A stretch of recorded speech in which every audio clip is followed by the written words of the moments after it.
নবী সাল্লাল্লাহু আলাইহি ওয়াসাল্লাম বলেন, তোমরা যেটা স্থায়ী তাকেই প্রাধান্য দাও, যেটা অস্থায়ী সেটার উপর।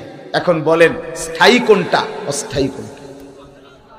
স্থায়ী কোনটা, অস্থায়ী কোনটা? খালাস। রাসূলুল্লাহ সাল্লাল্লাহু আলাইহি ওয়াসাল্লাম বলছে প্রাধান্য দাও, প্রাধান্য দাও। কোরআনুল কারীমের আয়াত শুনেন একটু, ওয়াবতাগি ফীমা আতাকাল্লাহুদ দারাল আখিরা ওয়ালা তানসা নসীবাকা মিনাদ দুনিয়া। আল্লাহ তাআলা বলে, বান্দা আমি তোমাকে যা কিছু দিলাম, শরীর, স্বাস্থ্য, জীবন, যৌবন, হাসি কান্না, টাকা পয়সা, স্ত্রী, সন্তান, মাল দৌলত, যা কিছু দিয়েছি সবটুকু দিয়ে তোমার প্রথম কর্তব্য, তুমি জান্নাতে, আখিরাতের একটি ঘর, জান্নাতের একটি বাড়ি তালাশ করো। এক নম্বর, ওয়ালা তানসা নসীবাকা মিনাদ দুনিয়া। আর দুই নম্বরে হলো, আমার বান্দা তুমি তোমার